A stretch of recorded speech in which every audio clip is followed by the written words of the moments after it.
Hi everybody, how's it going today? Thanks for watching another video. We wrapped up harvest, wrapped up earlage here 2 days ago now, I think. Maybe 3 days ago already. But wrapped up anyways, finished with all the harvesting for the year. It's a good feeling, always feels good to be done with the harvest, know that you have enough feed on hand to get to the next year. We were able to build up on some of our inventories here this fall, so we're in a pretty good place as far as feed goes. So that feels good.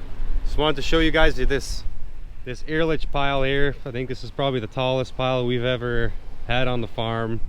It's quite a big pile. There's almost a year's worth of earlage in this pile here, and then we've got this smaller pile here also. We've got a fair amount of earlage on hand. With making earlage out of it was probably about 160 of our own acres. It was more than we had planned because we ran out of room where we were putting silage. So more than likely we'll either only purchase 1 quarter for earlage next year, or we might not purchase any at all. I haven't quite figured that out, but I know we're really close to 2 years worth of inventory on earlage. So it's maybe too much inventory, but I'd rather have too much feed than not enough. That's for sure.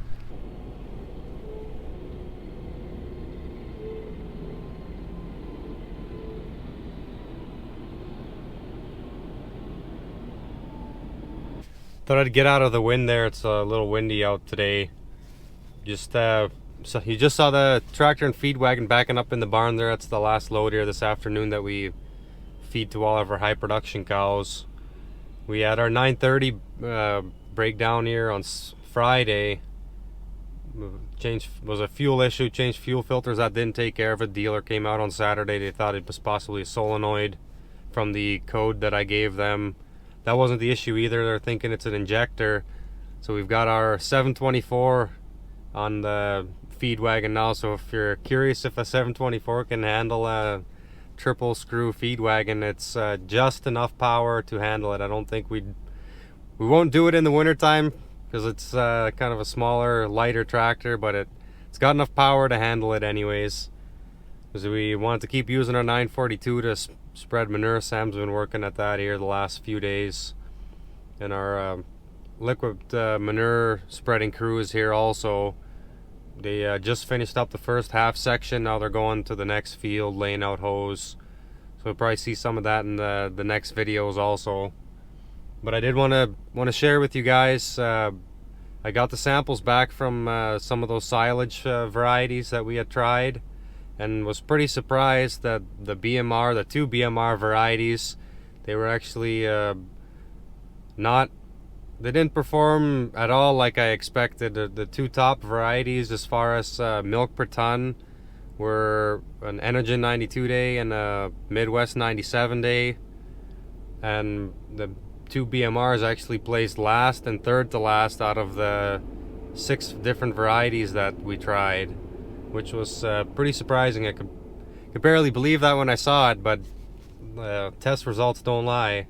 So that makes the decision pretty easy for me. I'll look at the yield data, but I don't really even have to look at that if they're not showing their higher digestibility numbers, and they're for sure not going to show higher starch numbers, then it's not even worth considering for me, really.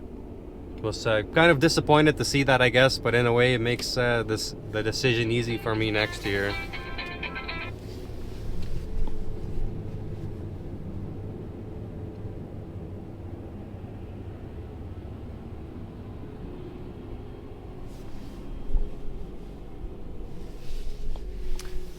Anyways, yeah, just wanted to kind of give you guys a wrap up of harvest and share some of that, and want to show you some of the other things we've got going on here in our manure building here. We've been tearing out this concrete floor because we broke through the concrete here in the center of the building. So we're always moving sand from the separators over here to that wall, always turning in this area, and turning up to the point where we broke through the concrete, and there's floor heat in this concrete, so we broke the floor heat lines. We had actually worn through a couple floor heat lines last year and the year before, and we cut the concrete out, fixed the line and patched it, but now we broke through completely. So we knew we had to do something here, but we did not plan to do this fall. So it's pretty close to winter here, so we have to try to get this done in the next week or two. So I'm sure you'll be seeing some of this as we're working on it. But just to start, we're gonna tear out the outsides of this concrete here, and then we did rent a conveyor. So we're gonna convey the manure outside while we work on the rest of the floor, because we can't shut this equipment down in here. It has to be running all the time because cows don't stop pooping. So we're working on this. Not ideal. Looks like temperatures later this week are already below freezing. Heats up a little bit after that, but I mean, we're into November at that point, so winter is here. We definitely want to get this done as quickly as possible. So, got a pretty good start on it here. It's actually coming out pretty easily, but we will have to regrade this, lay down foam, put new piping on for floor heat, because I like to have the floor heat in here. It helps dry out the sand in the winter time. So we've got all that going on here. Hope to, yeah, like I said, hope to be able to make good progress on this here this week and pour it next week is the plan. It's been a little bit crazy here the last couple weeks, and I had not filmed the video yet, so I didn't really have anything planned. None of this really fits together, but it's what I'm doing today, and I wanted to get a video shot. So I'm in our mid-lactation pen here. So if you remember from, it's been probably a few months now, we added a mid-lactation pen. So our cows are going from one of 6 high production pens into the mid-lactation pen, and then from the mid-lactation to a late lactation pen. And we did that because we made a ration change at that time.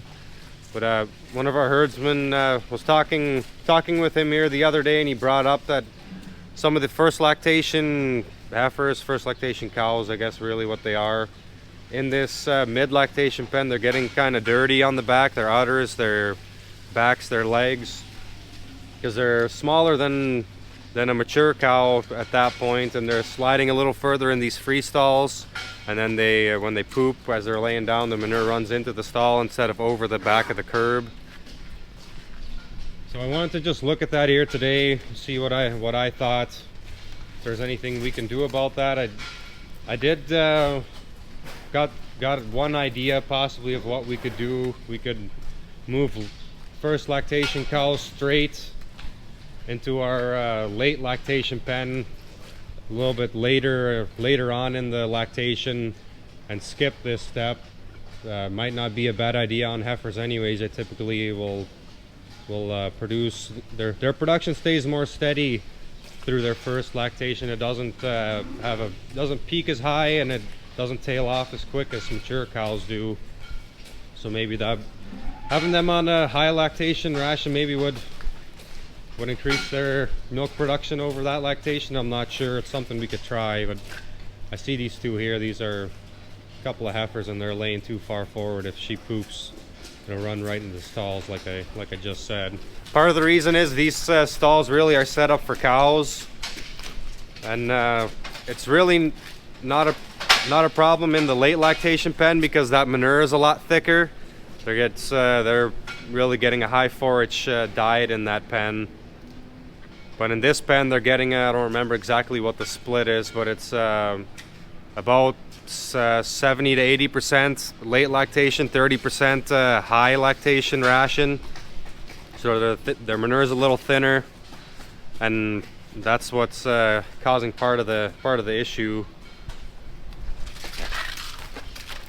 as I'm looking at them here, I mean, I saw the two there, but overall I wouldn't think it doesn't look like a huge problem to me. My dad typically walks all the pens in the barn a couple times a week, and he hasn't really brought it up to me, so I'll maybe ask him what he thinks about it. But as I'm looking at the cows here today, I'm not really seeing any.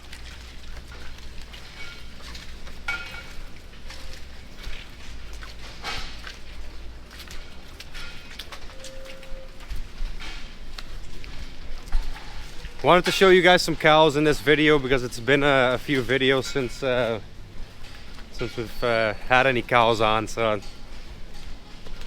don't really have anything else specific for this video.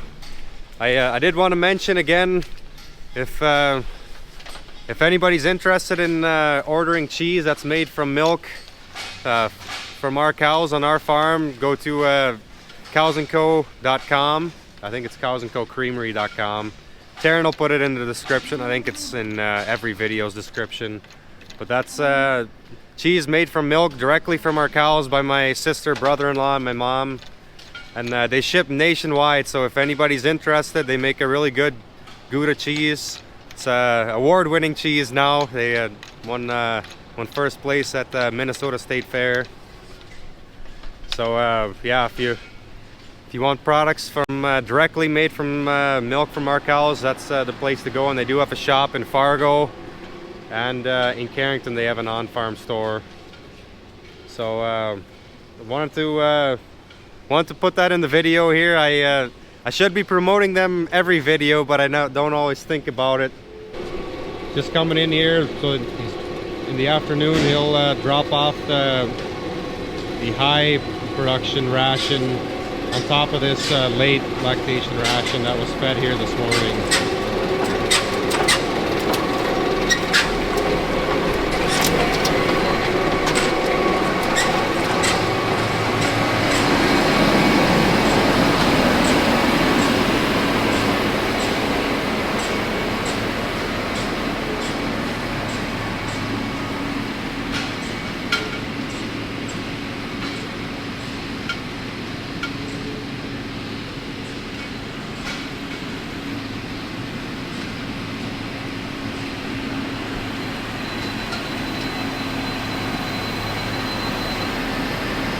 I think I'll end this video here.